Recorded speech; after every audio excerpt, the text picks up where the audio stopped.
Lendas episódio 62 O nascimento de Samuel. Olá, pessoal! Sejam bem-vindos a mais um vídeo do nosso canal Profeta Pastor Marconi Silva. Hoje falaremos sobre o nascimento de Samuel, um dos grandes profetas do Antigo Testamento. Vocês sabem quem foi Samuel e qual foi sua importância na história de Israel? Fiquem ligados que contaremos tudo para vocês neste vídeo, com muitos detalhes e curiosidades sobre essa história incrível. Proponho começarmos pelo contexto histórico em que Samuel nasceu, e depois acompanharemos sua trajetória desde o seu nascimento até a sua morte. Antes de começar, eu quero te pedir um favor. Se você gosta dos meus vídeos, se inscreva no canal Profeta Pastor Marconi Silva, ative o sininho para receber as notificações e deixe o seu like. Isso me ajuda muito a continuar produzindo conteúdo de qualidade para vocês, e se você quiser me apoiar financeiramente, você pode fazer sua gratificação com o Pix na tela. Qualquer valor é bem-vindo e será usado para manter esse canal funcionando e para abençoar outras pessoas. Eu também quero agradecer a todos que já são inscritos e que sempre me apoiam com os seus comentários e compartilhamentos. Vocês são demais. Vocês fazem parte da minha família em Cristo e eu oro por vocês todos os dias. Bom, vamos ao que interessa. Samuel nasceu em uma época de crise espiritual em Israel. O povo de Deus havia se afastado dos seus caminhos e estava sofrendo as consequências do seu pecado. Os filisteus, um povo inimigo, os oprimiam constantemente. Eles eram descendentes de Cã, filho de Noé, e habitavam na costa sudoeste da Palestina. Eles eram um povo guerreiro, que possuía armas de ferro e carros de guerra. Eles lutavam contra os israelitas pelo controle da terra prometida. Os sacerdotes que serviam no templo eram corruptos e desrespeitavam a Deus. Eles se chamavam Ofni e Finéias, e eram filhos de Eli. Ele era o sumo sacerdote de Israel, e também o juiz que governava o povo. Ele era um homem idoso e bondoso, mas não corrigia seus filhos, que faziam o que queriam. Eles roubavam as ofertas do povo e se envolviam com as mulheres que serviam na porta do templo. Eles desprezavam a Deus e o seu culto, e faziam com que o povo também perdesse o respeito pelo Senhor. O povo clamava por um libertador, mas não havia ninguém que pudesse guiá-los. Eles não tinham um rei como as outras nações, pois Deus era o seu rei, mas eles não reconheciam a soberania de Deus, e queriam ter um líder humano que os representasse. Eles também não tinham um profeta que lhes transmitisse a palavra de Deus, pois a palavra do Senhor era rara naqueles dias. Eles viviam em trevas espirituais, sem esperança nem direção.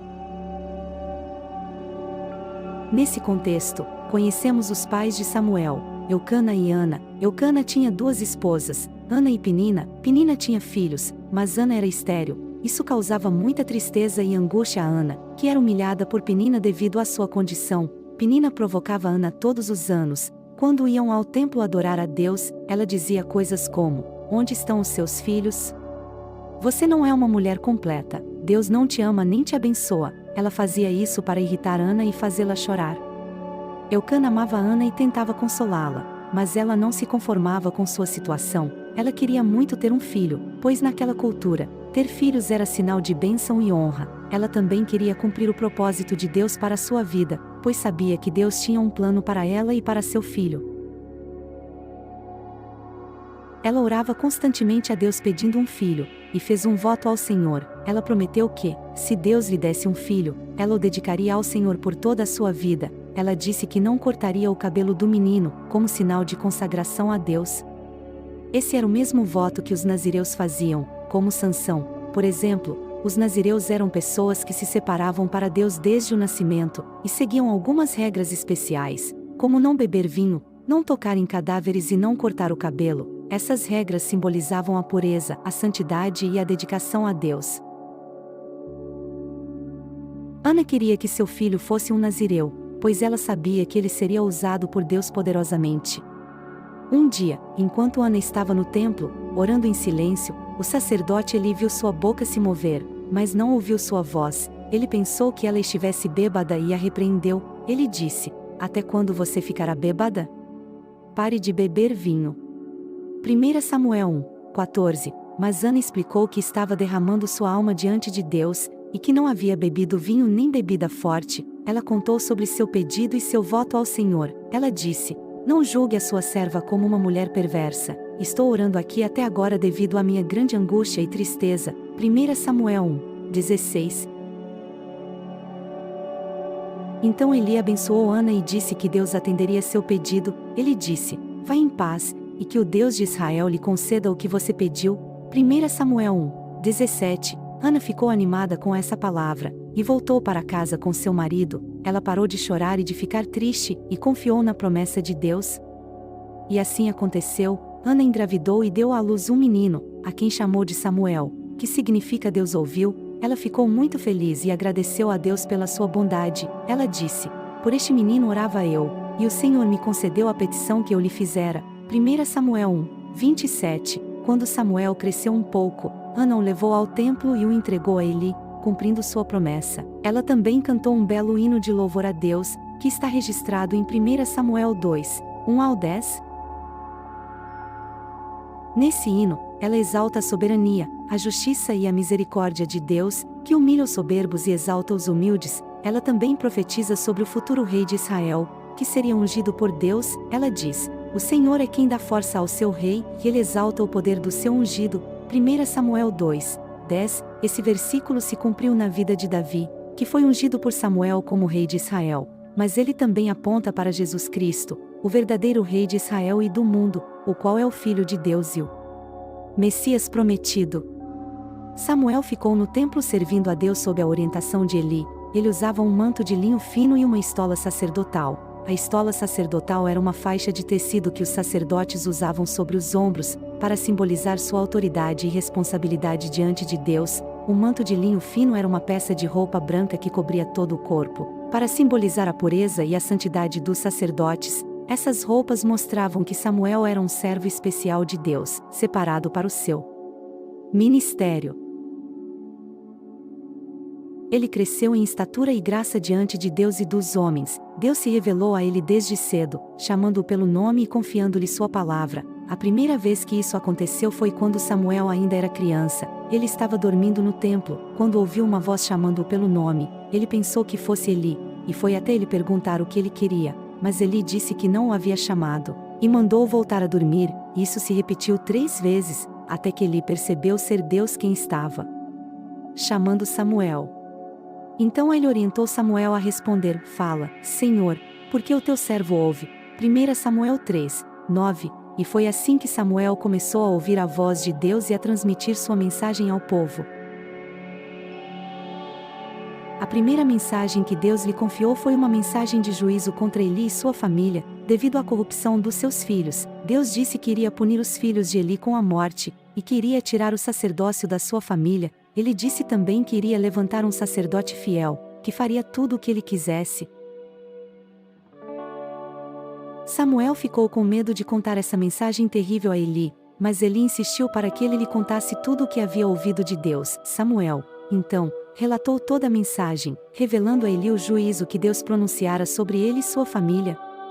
Eli, embora entristecido com a notícia, aceitou o juízo de Deus como justo. Ele reconheceu sua própria falha como pai e líder espiritual e submeteu-se à vontade divina. Ele disse a Samuel para não esconder nada do que Deus lhe havia revelado e pediu que ele transmitisse a mensagem completa.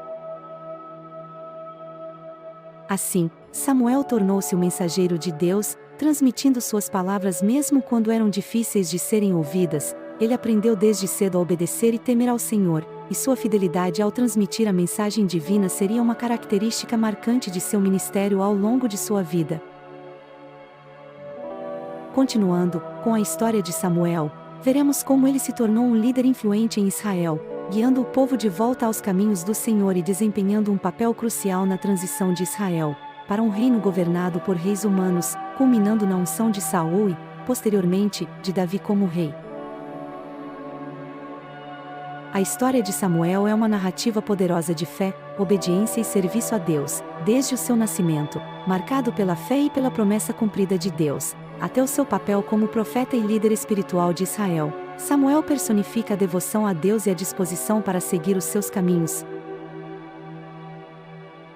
Através das dificuldades e desafios enfrentados por Samuel, desde a crise espiritual em Israel até os momentos de confronto com líderes corruptos e mensagens difíceis de transmitir, vemos a importância de permanecer firme na fé e obediente à voz de Deus, mesmo quando isso significa enfrentar adversidades.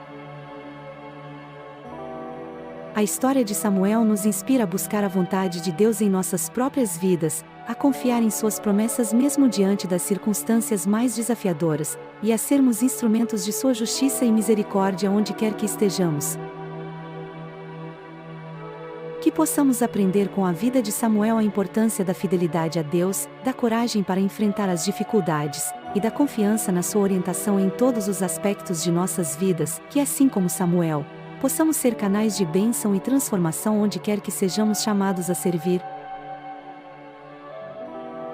Agradeço por dedicar seu tempo a essa reflexão, e se você gostou deste vídeo, não se esqueça de se inscrever no canal Profeta Pastor Marconi Silva, ativar o sininho e deixar o seu like. Se desejar apoiar financeiramente este ministério, deixe sua gratificação com o Pix na tela. Que Deus abençoe grandemente sua jornada de honrar a Deus com suas finanças. Que a paz de Deus esteja com cada um de vocês, e até o próximo vídeo, onde continuaremos explorando as riquezas da palavra divina,